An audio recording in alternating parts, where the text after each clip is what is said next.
Hola gente de YouTube. Hoy les presento una creepypasta sobre el suicidio de Calamardo.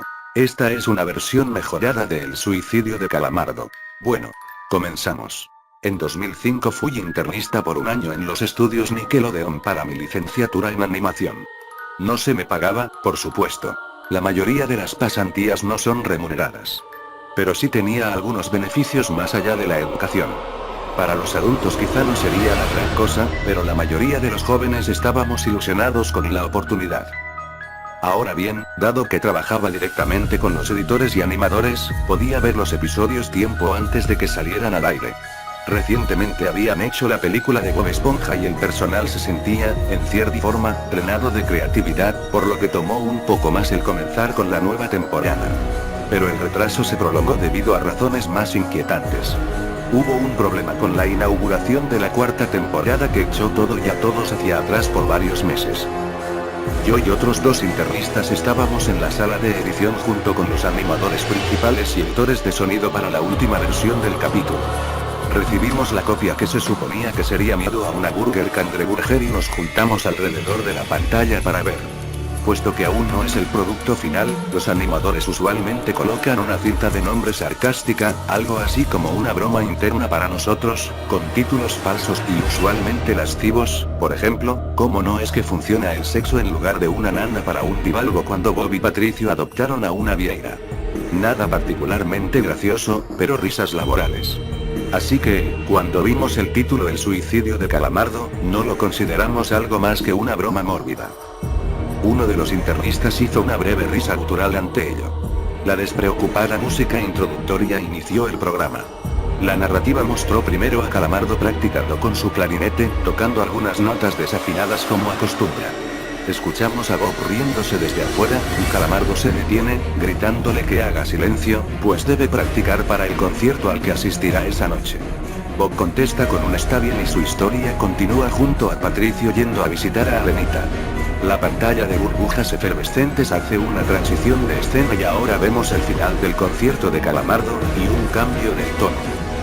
Mientras toca, varios fotogramas se repiten generando fragmentos de animación cíclicos, pero el sonido nunca se detiene y se adelanta de la animación varios segundos. Para este punto el sonido debe estar sincronizado con el vídeo, por lo que sí, no era lo esperado, pero cuando se ve a Calamardo dejando de tocar, el sonido se corta como si nunca se hubiera adelantado.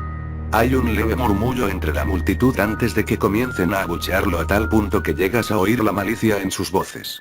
Se retrata la expresión de Calamardo y se le muestra visiblemente atemorizado. La toma se mueve hacia la multitud, con Bob en el centro de todos, también abucheando. Pero eso no es lo más inusual. Los ojos de los personajes son más detallados, de pupilas rojas, pero como ojos auténticos. No ojos de personajes reales, pero sí diseñados por medio de computadora. Algunos de nosotros cruzamos miradas, naturalmente confundidos. Pero dado que no éramos los escritores, no cuestionamos aún el atractivo que tendría para los niños. La siguiente escena muestra a Calamardo sentado al borde de su cama luciendo muy solitario. La vista más allá de su ventana circular deja ver el cielo nocturno, así que no ha pasado mucho desde el concierto. Sin embargo, la pista de sonido se ha desactivado. Se sentó ahí, parpadeando en silencio por 30 segundos.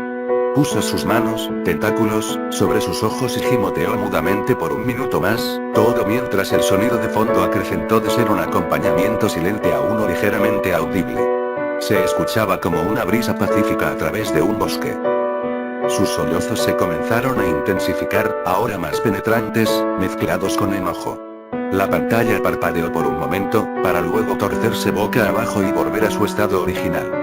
La banda sonora de viento se atormentó, como si una especie de huracán se desdara en la lejanía. Pero ni siquiera esto causó distracción de la profundidad que se podía sacar del llanto de Calamardo, sonando como si los parlantes fueran huecos que nos permitían oírlo desde el otro lado.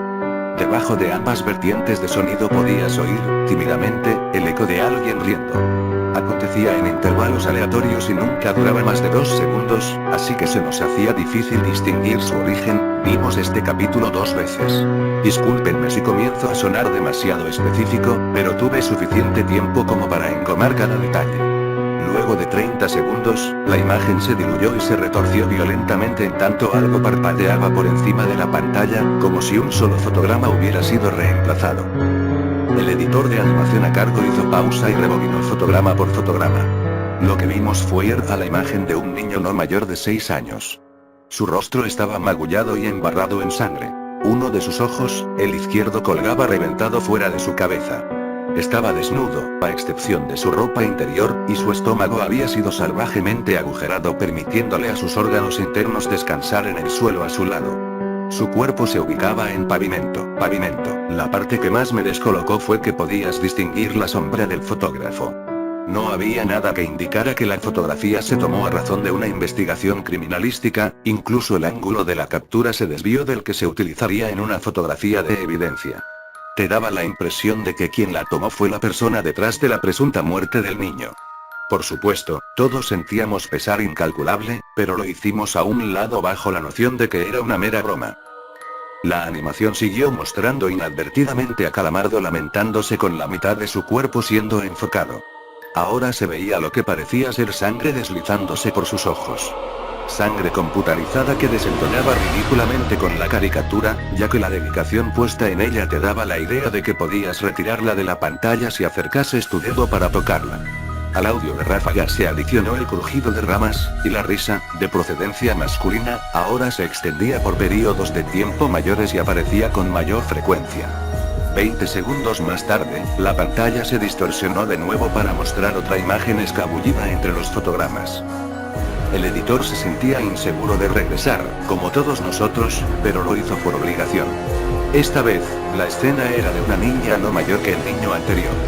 Estaba recostada sobre su estómago. Las hebillas de su cabello se sumergían en el flujo de sangre que abandonaba su cuerpo. Su ojo izquierdo también había sido reventado y extirpado, y ella estaba desnuda, a excepción de su ropa interior. Sobre un corte perpendicular en el centro de su espalda, desde la base trasera de su cuello hasta la de su cadera, yacían sus entrañas protuberantes, apiladas para amasar varios centímetros de altura por encima de su cuerpo. Era la misma escenografía de fondo y la sombra, visible una vez más, se asemejaba en tamaño y bien. Calamardo guardó silencio 5 minutos después de que la foto pantalleó. Todo sonido falleció, como ocurrió antes. Bajó sus tentáculos y reveló ojos generados por computadora, al igual que la multitud del concierto. Aún sangrando, e inyectados en sangre, con una animación de pulso que los hacía palpitar. Su vista se enfocó en el televidente por alrededor de 10 segundos hasta que comenzó a llorar sin cubrir su rostro. El volumen de audio se exageró y fue entorpecido aún más por la reproducción de múltiples gritos ajenos. Sus lágrimas acarreaban la sangre a un ritmo acelerado. Esta vez, la imagen que se entrometió en la pantalla permitió una visualización más prolongada. El animador la detuvo por reflejo antes de que desapareciera y retrocedió. La fotografía era de otro niño varón, pero la escena difería. Los intestinos eran forzados hacia afuera del abdomen por una mano adulta. La firma no estuvo ausente en la imagen, pues el ojo izquierdo fue reventado y colgaba desde el nervio. El editor adelantó el vídeo al siguiente fotograma, y la siguiente imagen, virtualmente idéntica, tenía una diferencia que no podía ubicar. Adelantó un fotograma más, y tuve la misma sensación. El animador volvió al principio y dejó que los fotogramas se reprodujeran en sucesión, y casi pierdo la compostura. La sensación de vómito impulsó mi cuerpo hacia el frente y tuve que ponerme de pie para contener la arcada. Ese grupo de fotogramas no eran fotos distintas. Relataban una breve escena. Vimos a la mano tratando de extraer el intestino, y vimos cómo el ojo del niño enfocaba su mirada en esto. Y lo vimos comenzando a parpadear. El director de sonido nos dijo que paráramos, que tenía que llamar al creador para que lo viera. El señor Hillenburg llegó dentro de 15 minutos. Estaba confundido por el motivo de la urgente convocatoria, así que el editor reprodujo los fotogramas de nuevo para él. Luego, la animación de Calamardo se retomó y esta enmudeció una vez más. Por 3 segundos, el rostro semieditado de Calamardo apuntó su mirada hacia la nada, hasta que la voz profunda que reincidía con su risa exclamó algo. «Hazlo». Calamardo aferró sus manos a una escopeta que inmediatamente apuntó dentro de su boca, y disparó. Su cuerpo fue impulsado hacia atrás y el aire se contaminó de sangre y materia gris generados por computadora, contrastando animación en tercera dimensión con los bocetos rudimentarios de la pared, la cama y el suelo. Los últimos segundos del episodio mostraban el cadáver de Calamardo contorsionándose sobre su cama luego del impacto, y su cabeza destapada, asomándose por el borde de la cama, escurría sangre en el piso. Su ojo izquierdo estaba suspendido a centímetros del suelo, apuntando su mirada petrificada hacia él. El señor Hillenburg se enfureció ante esto, obviamente. Demandó saber qué era lo que sucedía.